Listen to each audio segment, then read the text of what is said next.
The following is a production of DallasCowboys.com and the Dallas Cowboys Football Club. How about them Cowboys? Yeah! Go Cowboys! This is Cowboys Storylines with Nick Eatman. What's up, guys? It is another edition of Cowboys Storyline. I'm Nick Eatman, and we're here for a fast 30 minutes. May go a little overtime, but not too much. My producer, Chris Beam's probably getting hungry, ready for lunch, so we can't go too much longer. But going to do a quick show like always here. I need your help like always. Cowboys text line at 817-290-3298. I already have a lot of texts already in here from the last show, and I was on a Cowboys break. But right now, also phone line. That's the one I really want more than anything. 888-855-2297. I'd love to talk to you guys, go back and forth a little bit, and just see what you guys have to say. Like I've said all along, this will be a fan show. I want to hear from you in some form or fashion, whether it be tweets or texts or the calls. As we always do, let's go through some storylines. And the big one here since our last show was Sam Williams and trying to see exactly what's going to happen with him with his arrest. The other day, I thought Jerry Jones, he says he wasn't going to speak about it since it's a legal matter.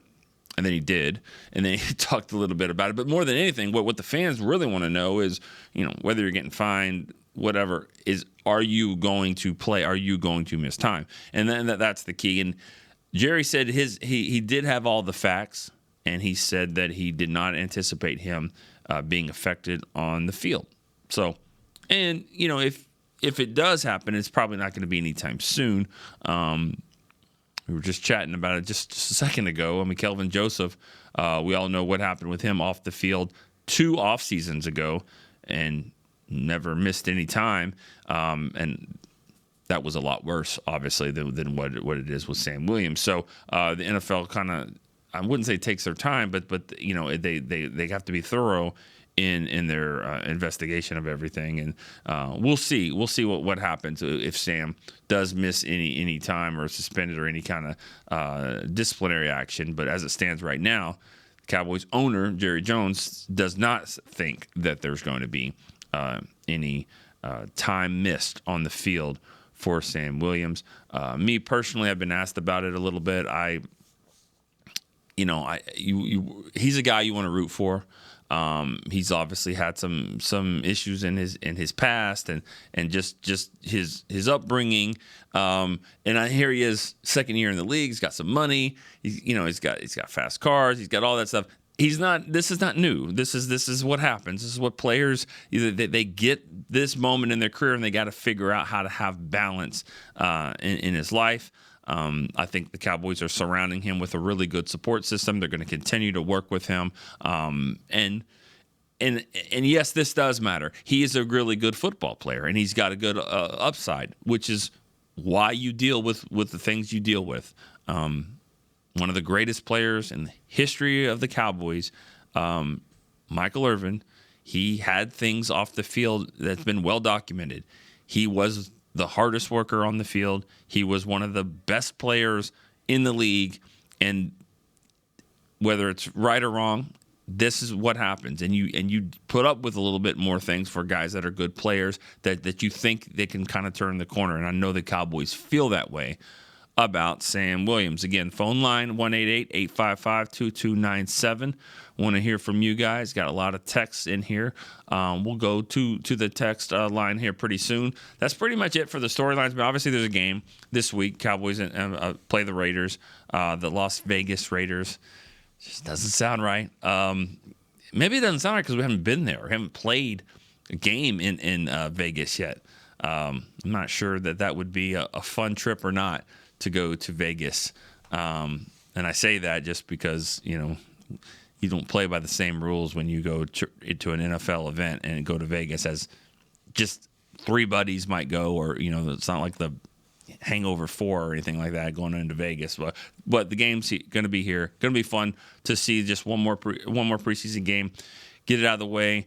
But there are some guys out there that this is big for them. You'll never hear me say this is a meaningless game. I don't do that. There's too many moments in the history of the Cowboys where preseason games really do affect certain careers. And I think that it's fun to watch. I mean, Kevontae Turpin is another example of that. A guy that last year trying to make the team, and then has an unbelievable first half against the Chargers with 2 kick return, punt return, touchdown, takes the pads off, and became a Pro Bowler and an All-Pro that night. So preseason can matter individually for certain guys. All right, we're going to go to the phone line. We do have our first call. Joe in Pennsylvania. Joe, what's going on, man? Hey, Nick. How you doing? I'm doing great. How about you? Good. I got a question about LVE. I know a lot of people have been saying he played well last year.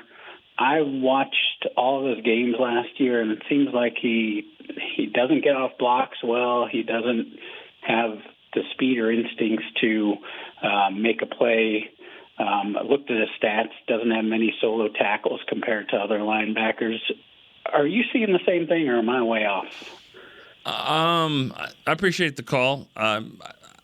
I don't want. I mean, your opinion is your opinion. You know, I don't way off. That's that's kind of how you see it. I don't think you're. I don't agree. I don't really agree with that. I thought he played well last year. A lot of times we compare it to something else. So you're comparing it to other linebackers in the league, which is fair because that's how you get judged. Me personally, maybe I'm guilty of comparing Leighton to the last couple years. Some people want to compare it to his first year when he was, All-Pro, actually, second-team All-Pro and a Pro Bowler. So, we're all guilty of that. We look at seventh-round picks and think that they're doing better than a second-rounder, even though they're probably not. Just our expectations are different. For Leighton, for a guy that's had some neck injury issues and to come back and to play the way he did, had 100 tackles, obviously not all solo, but I thought he was active. I thought he played pretty well. That doesn't matter about last year. What matters is this year, and I like what we're seeing from him. I mean, we polled every writer on our team, on our staff to come up with a top 10 training camp performers.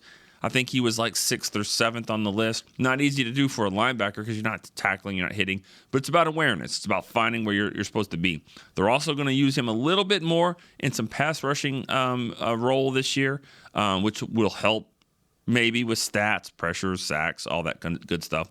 I think he's playing well. I think he's kind of coming back from this injury that he's had, and I think he's going to have a good year. So something to watch, though. I mean, I'm not going to say you're wrong with that, but I do think that I'm a little bit more encouraged by what we see out of him at the linebacker spot. All right.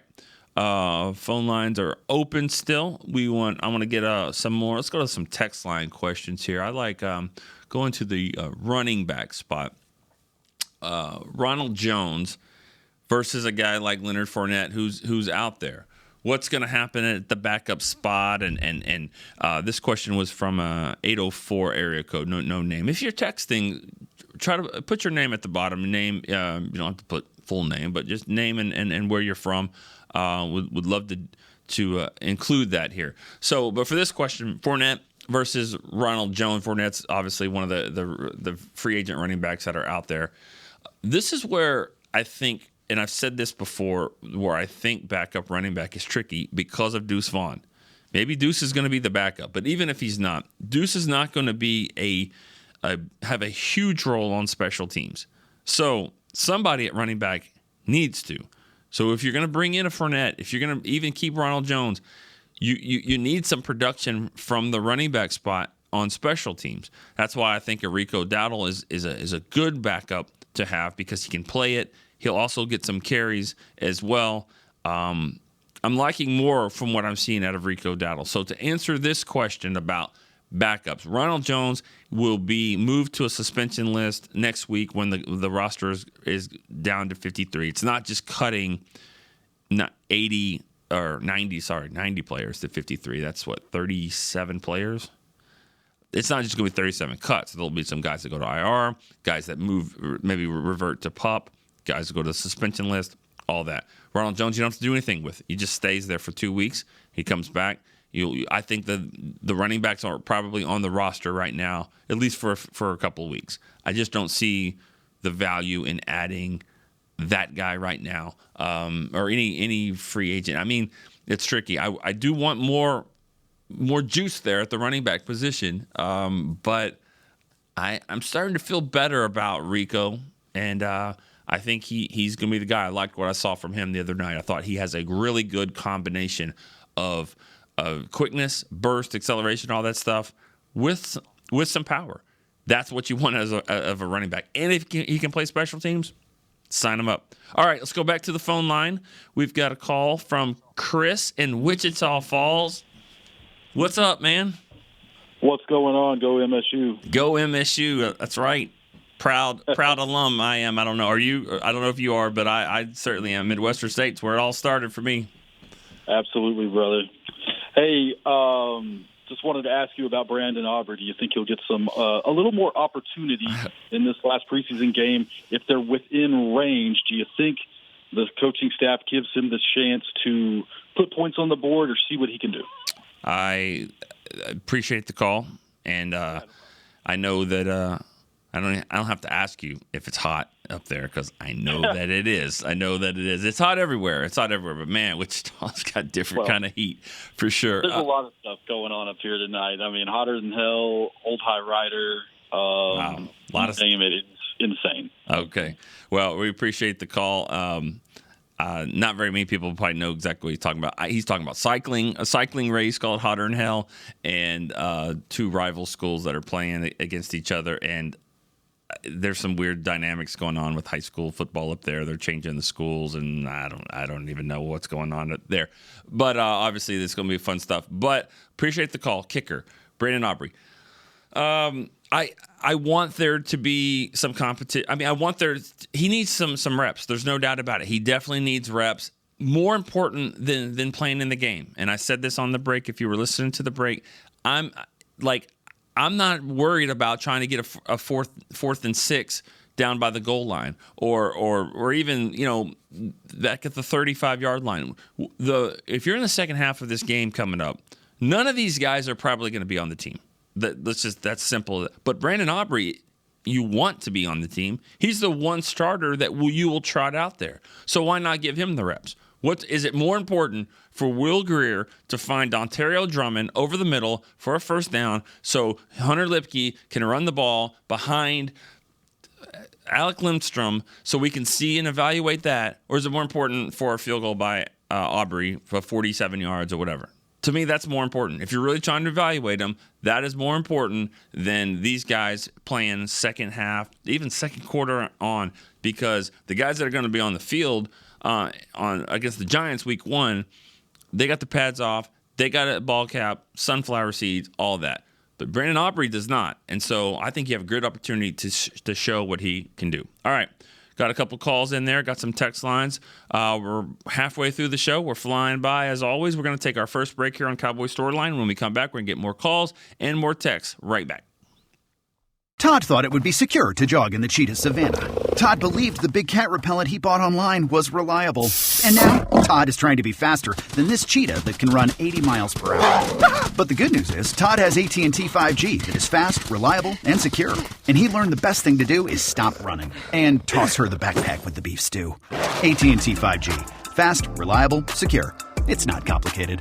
5G requires compatible plan and device. 5G may not be available in your area. See att.com/5G for you for details. Cowboys fans, after that move, we've just coined the term Rowdy Replay. Let's roll back the tape. Okay, there's our mascot Rowdy cheering on the boys. And now he's on his phone, on his Bank of America mobile banking app? Staying on top of his finances with his virtual financial assistant, Erica. Bank of America's digital tools are so impressive. Cowboys fans just can't stop banking. Learn more at bankofamerica.com/can't stop banking. Erica is only available available in the English language. You must download the latest version of the mobile banking app, only available on select mobile devices. Message and data rates may apply. Member FDIC. They say champions are remembered, but legends are never forgotten. United Ag and Turf offers a winning lineup of John Deere equipment built to tackle any challenge on and off the field. Legendary John Deere tractors, combines, residential mowers, commercial mowers, compact construction equipment, Gator utility vehicles, and a full line of golf and sports turf equipment. United Ag and Turf, the official Ag and Turf equipment supplier of the Dallas Cowboys. Visit UnitedAgAndTurf.com to find a location near you. Hey Cowboys fans, ready to spice up your next watch party? Bring Yo Quiero guacamole and be the game day hero. Yo Quiero means I want, and we know you want great, fresh-tasting, ready-to-serve guacamole for your home gating and tailgating events. Made with real avocados and the perfect blend of spices, it will be the star of any party. You can find us at your local Albertsons or Tom Thumb in the deli section. If you can't find it, talk to your store manager and tell them, Yo Quiero guacamole. Back to Cowboys Storylines. Second half of the Cowboys Storyline here. We are rolling through, and we got more text line questions coming in and some phone calls. We're going to go to the phone line right now. We have Bob from Nashville. Bob, what's up? Hey, Nick, how you doing? I'm doing good, man. How are you? Good. Hey, I texted you earlier, and then I forgot to put my name down. But anyways, that's my fault. So I know early in the year or spring training and stuff, McCarthy talked about changing up the pass blocking schemes. And our concerns with the offensive line, I'm concerned about changing up schemes. Have you seen an improvement in the pass blocking schemes? And if so, I don't even know what changing up schemes mean. I just thought the line blocks, the backers pick up blitzers, and that's the way it goes. But the scheme seems to be different, and that's what he's saying. But how do you think that's working, and if it's going to work for Dak? Because we need to protect him. There's no doubt about that. We need to protect him. I appreciate the call, Bob. Has it worked all the time? I mean, no, it doesn't. And number 11 is the reason for that. And number 90, let's not forget, Tank Lawrence is still, he's had a really good training camp as well. But no, I mean, Micah Parsons messes up everything. And another thing, too, is the continuity on the offensive line has not been there as much. Tyron, they're not going to give every rep. Zach Martin held out most of camp. Terrence Steele, he's working back from the ACL injury. So they're slowly moving, these guys back into it and want to see all these other guys. So they really hadn't had a lot of continuity. We've seen it more this last week or so. We've seen the projected starting five out there together. As for the blocking scheme, everybody's kind of every team, every offensive line coach kind of has a different type of scheme, and the Cowboys have a new offensive line coach this year with Mike Solari, who's been around for a while. I mean, he's an older guy. He was here actually on Tom Landry's staff, so that just goes to show what he's done and how long he's been in the league, and he's got a different scheme than what they've had before with Joe Philbin or anybody else. And to get technical with it, I don't think we have to do that because they don't come out and just tell you what the scheme is, but just little variations of how you attack certain guys. Sometimes it's the zone blocking ones with more blocking your area, whatever comes in there. Other ones are just more pinpointing a guy and pointing him out and saying, that's my guy. That's what the guard does. The tackle fills here and that, as opposed to laying back. And it all changes with running plays, passing plays. So, every scheme is different, and that's to be expected with a new offensive line coach. So I don't think it's anything alarming. The goal is always the same. It was the same when Mike Solari was here in 1987. It was to make sure Danny White was upright. Same with every other offensive line coach. Whoever the quarterback is, you want him to be standing at the end of the play, maybe with his hand up in the air saying, great play. But the goal doesn't change. It's just how they get there is a little bit different. All right, speaking of coaches, we've got a question here from Esteban from Austin. He said, are you worried about Mike McCarthy as a play caller after losing Kellen Moore? I actually like Schottenheimer in his interviews. Do you think he's a bit more involved if things go sideways? If things go sideways, you're always going to change things up. and I think that Schottenheimer will be involved. This is kind of unique from what we've seen as far as the offensive coordinator in title. He structures the offense and the game plan and all that. As for the actual play calling, that goes to Mike McCarthy on game day. I'm not really worried about it. I think, me personally, I think I'm going to like the way McCarthy calls plays better than I like Kellen Moore. I really believe, me personally, the way I would think I would call a game, I would probably be more conservative as a play caller, because I think you can run the ball. As long as you can run the football, I would probably do that a little bit more than what you see, in the new age offense and stuff like that.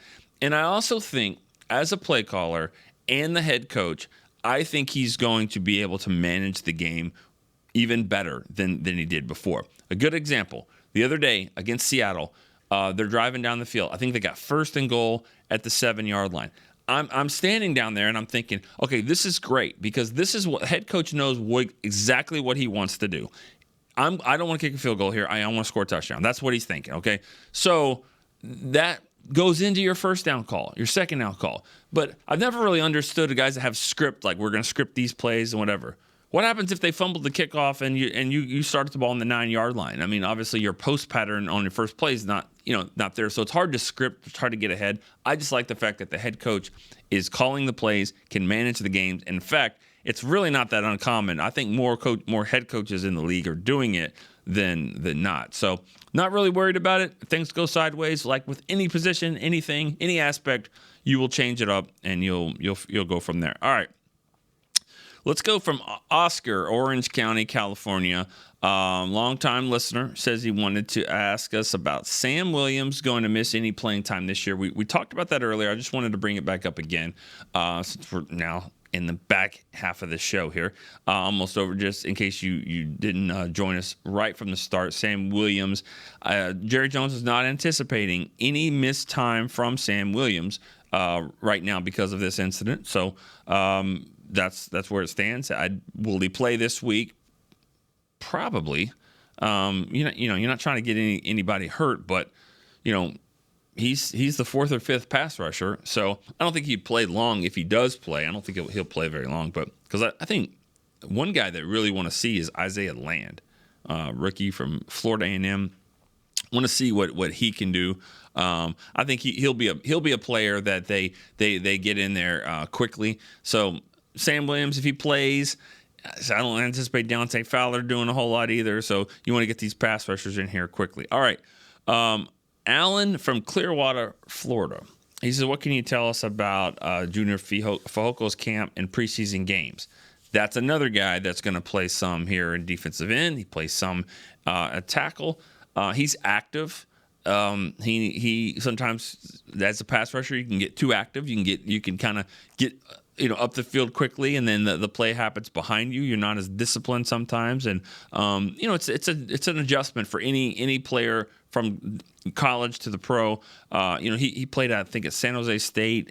He probably was able to rush the passer and get away with some of the things that he could do, just because he can make up for it with his instincts, with his athletic ability. And in the pros, it's a little different. So you do have to kind of stay a little bit more disciplined in what he's done. I think he just needs reps. If he got hurt during camp, missed some time, he just needs to play. And I think that a game like this will be perfect for him. He's going to make the team. He's a 4th-round pick. They really like his upside. He needs to play. Those guys that are kind of raw, that you think they can do some things on the field. They need, the best way to play football is to play football. And that's really as simple as that. That's how you're going to get better at playing football is to just go out there and actually play. And I think it'll be good for him to do that. All right. Let's look at Reggie Reed question here. Would you say that Mazi's defensive reps are 50-50, both good and bad, and is it leaning more towards one side? I don't think it's – no, I would not say nobody's reps are going to be 50-50. If it's 50-50, good and bad, you won't be playing. You just – that's – think about that. I mean, think about like a left tackle that was giving up as many. You can't do that. A bad game for a left tackle is when he gives up 3 sacks in the game. Well, he also was pass protecting for probably like 60. So maybe not that many, but still, I mean, he's blocking for 60, 70 snaps. So. No, I don't think it's 50-50 for Mazi. I think he gives up a few plays here and there, and then they get and everything is a video on Twitter or it's circled on the broadcast, and then it's just shown from all kind of, we have all kind of analysts out there on Twitter that love to film breakdowns and stuff like that, which is great, but that's the thing about it. Linemen, you see the bad and you see some really good, but when he's sitting there and 2 guys block him and they don't really move him and someone else makes a tackle for a 2-yard gain, he's doing his job. And that's kind of what you want him to do. He's a first-round pick, and people expected him to just be lights out, get up the field, make all these plays. It's not happening. And as soon as it doesn't happen, oh my God, another first-round pick from Michigan, he's the next Taco. That's what people were thinking. Is it fair? Hell no, it's not fair. The guy I think he's going to be a really good player. He's solid. He's learning right now. He's not perfect. I don't think it's 50-50. I think he's doing a lot more good than bad. People are kind of waiting for the bad a little bit, and that's not fair, but that's what happens with a first-round pick. So I think he'll be fine with that. All right, good question here from Paul from Vancouver. He said, what's the gap between where Overshown was pre-injury to Jabril Cox, and why isn't Jabril in consideration over Bell for that spot? He says, I don't know what he's saying here. I think so-and-so is better than, there's a typo here. Let's go with Bell and Jabril Cox. Paul from Vancouver, thanks for the message. I don't think Jabril Cox is getting passed over. I think they're just looking at the opportunities for these guys to get better. I mean, and to play more. And I think that watching practice yesterday, I mean, you could see it was a walkthrough. Hardly anyone had helmets on, except for the defensive guys that are listening to the play calls. And Jabril Cox is one of them. Marquise Bell is another. I believe Wanye Thomas was also in there as well. It doesn't mean they're going to call plays. It just means they're listening to the calls. They want to get familiar with what Dan Quinn is calling there. So that was kind of interesting to see in the middle of practice. Everyone's wearing ball cap or whatever, bucket hats. And there are some defensive guys with actual helmets on because they're getting the calls from Dan Quinn. Jabril Cox is one of them. So this might be a good opportunity for him to play if he's going to get out there and play in this game. This is a tough one for the Cowboys because especially after last week, they lost the game last week, not because of the score, because they lost players on injury. That is the win and loss for any preseason game. And they lost. They lost 2 players for the season, 2 players that were going to be on the team, a couple of rookies, and John Stevens and Overshown. So you don't want to do that in this game. You do want to evaluate players. So there's some guys that really need to play. There's some guys that you don't want to risk. Think about losing another player that is going to be on your core special teams. If you lost another player this week, that is going to be a really tough situation for a guy like special teams coordinator John Fossil. You don't want that. You can't have it. So it's a very big balance here. This is I would say in the middle of the first quarter to the second quarter. I think from then on you're going to have most players are not going to be on your roster. Simple as that. And if they have a great game, that's fine. Maybe it helps them make the practice squad. Maybe they play great enough where they are actually on the team. But other than the kicker, Brandon Aubrey, who could go out there. I mean, I'd love to see 3 or 4 field goals. I think everyone would feel better about that. And why not try a 55-yard field goal when the ball's at the 38-yard line instead of punting? I mean, why not? If he makes it, you feel so much better about him. If he misses it, it's 55 yards. You're not going to be. I think it's just a good situation. You're trying to help the guy. So that's what I want to see in this game. I want to see them stay healthy. I want to see some field goals, and let's move on. That's it. That's really not a whole lot other to it than those 2 things right there. All right. Went a little bit overtime. Nothing too crazy. I think that's going to do it for this show and this week on Cowboys Storyline. Stay tuned to the website. I'll tweet out the schedule for next week. We're still trying to get through this last week here. We'll probably go 3 more times next week, different times. And then when we ramp it up when the season starts, we're going to be at the 10 a.m. Time slot for 30 minutes right before Mike McCarthy's press conferences. So that'll be the schedule. But for this next week, kind of stay tuned to Twitter, the website, and the app, Cowboys app, to make sure you get the time of when we're going on Cowboys Storyline. All right. For our producer, Chris Beam, I'm Nick Eatman. We will see you next week on Cowboys Storyline. This has been a production of DallasCowboys.com and the Dallas Cowboys Football Club. How about this, Cowboys? Yeah!